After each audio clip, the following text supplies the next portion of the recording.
آمدید خیر مکتب ہے آپ سبھی سامعین ناظرین کا اس قنات پہ۔ آج کے اس ویڈیو پہ ہم پڑھیں گے سیمسٹر 4 اردو MJC 7 کی پہلی یونٹ۔ جیسا کہ آپ کو معلوم ہوگا ہمیں سیمسٹر 4 میں 3 MJC پڑھنی ہے، MJC 5، MJC 6، MJC 7۔ ہم نے MJC 5، MJC 6 مکمل کر لیا ہے اور آج سے ہم MJC 7 کی تیاری شروع کریں گے۔ آج ہم MJC 7 کی پہلی یونٹ پڑھیں گے۔ پہلی یونٹ میں ہمیں طنز و مزاح کے بارے میں پڑھنا ہے۔ اردو میں طنز و مزاح کسے کہتے ہیں، کیا ہے، اس کے بارے میں جاننا ہے۔ آئیے ہم اپنے سبق کو پڑھتے ہیں۔ اردو نثر میں طنز و مزاح کا سرمایہ مختصر ہونے کے باوجود نہایت قابل قدر ہے۔ یعنی دیکھیں یہاں پہ آپ بتا رہے ہیں کہ اردو نثر میں جو طنز و مزاح ہے وہ مختصر ہونے کے باوجود، یعنی چھوٹا ہونے کے باوجود اسے بہت اہمیت دی گئی ہے۔ آگے لکھا ہے، طنز اور ظرافت کے جتنے روپ ممکن ہے وہ سب خواہ اور کتنے ہی کم کیوں نہ ہو ہماری نثر میں ضرور مل جاتے ہیں۔ اسی طرح پست اور بلندی ہر سطح کے نمونے ہمارے ادب میں موجود ہیں۔ یعنی پست اور بلندی، نیچا اور اونچا، اس میں ہر طرح کی باتوں کا ذکر ہے۔ چنانچہ عوام اور خواص دونوں دلبستگی کے سامان کے یہاں کمی نہیں۔ مزاح کا مقصد محض لطف اندازی ہے تو طنز میں اصلاح کا جذبہ کار فرما ہوتا ہے۔ پست درجے کا طنز کسی کو نیچا دکھانے کی غرض سے بھی وجود میں آ سکتا ہے۔ ایک اور اہم بات ذہن میں رکھنے کی ہے کہ دیکھیے ہمیں لکھا ہے، خالص مزاح اعلیٰ درجے کی چیز ہے۔ یعنی خالص مزاح، یعنی اس میں جب مزاح کہی جائے تو اس میں مزاح کے علاوہ کسی اور چیز کی ملاوٹ نہ ہو، صرف اور صرف مزاح ہو۔ مزاح اعلیٰ درجے کی چیز ہے اور قادری اس سے لطف و انبساط حاصل کرتا ہے۔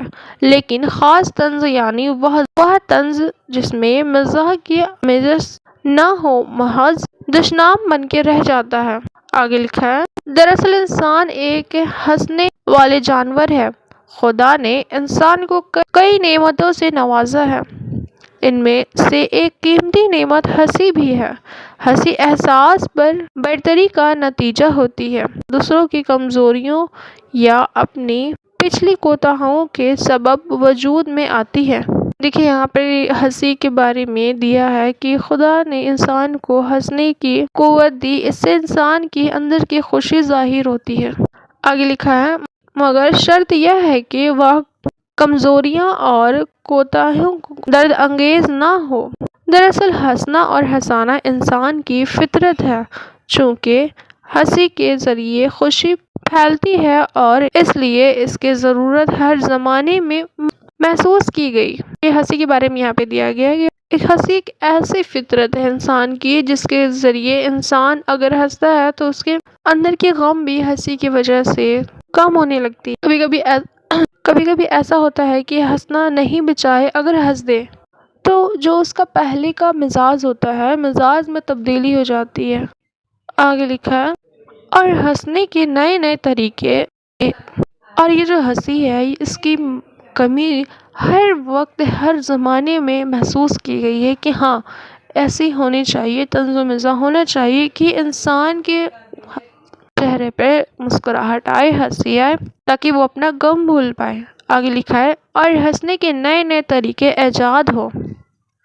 ادب کے ذریعے ہنسنے کا فن ظرافت کہلایا۔ اعلیٰ درجے کی ظرافت ایسا ٹھہرایا گیا جو نہ ہنسے نہ ہی قاری کو مسکرانے پر مجبور کرے، بلکہ اس کے ذہن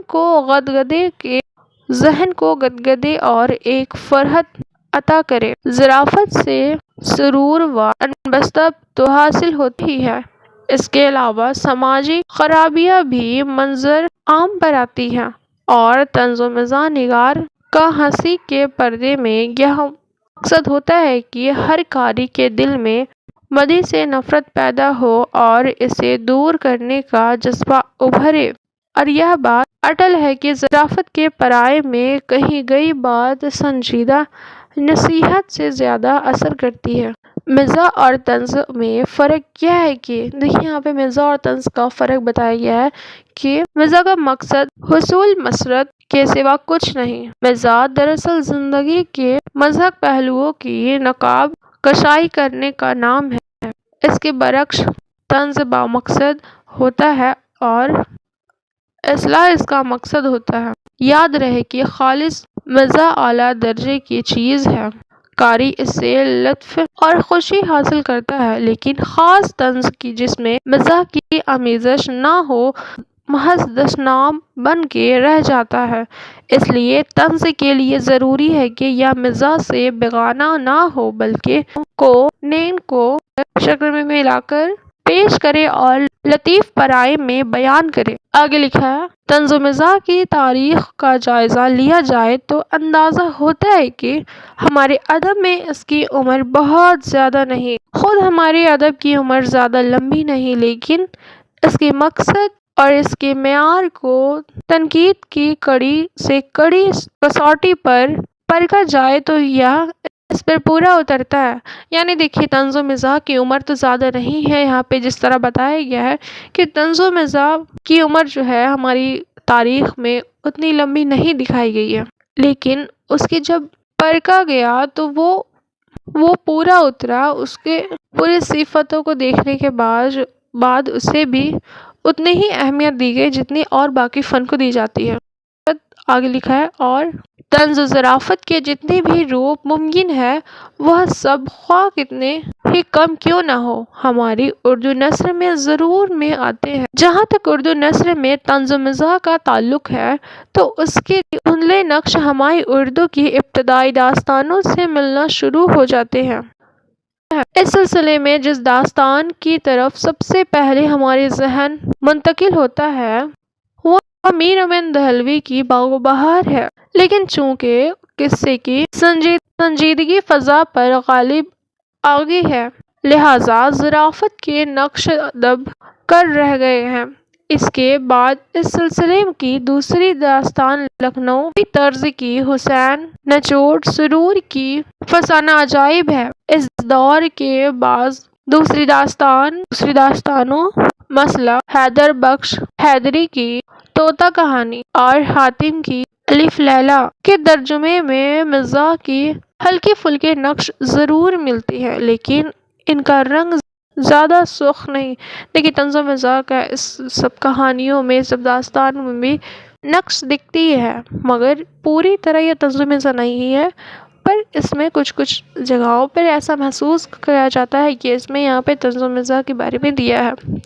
آگے لکھا ہے، اگر اردو نثر کا بطور اور جائزہ لیا جائے تو یہ بات کھل کر سامنے آتی ہے کہ اردو نثر میں طنز و مزاح کا آغاز اصل میں اردو ادب کی عظیم ہستی مرزا ارشد اللہ خان غالب کے خطوط سے ہی ہوا۔ ان کے خطوط کی تحریر سے یوں لگتا ہے کہ جیسے کوئی انسانوں میں مسکرا رہا ہے۔ اردو نثر میں ظرافت کے بہترین نمونے غالب کے خطوط میں ملتے ہیں۔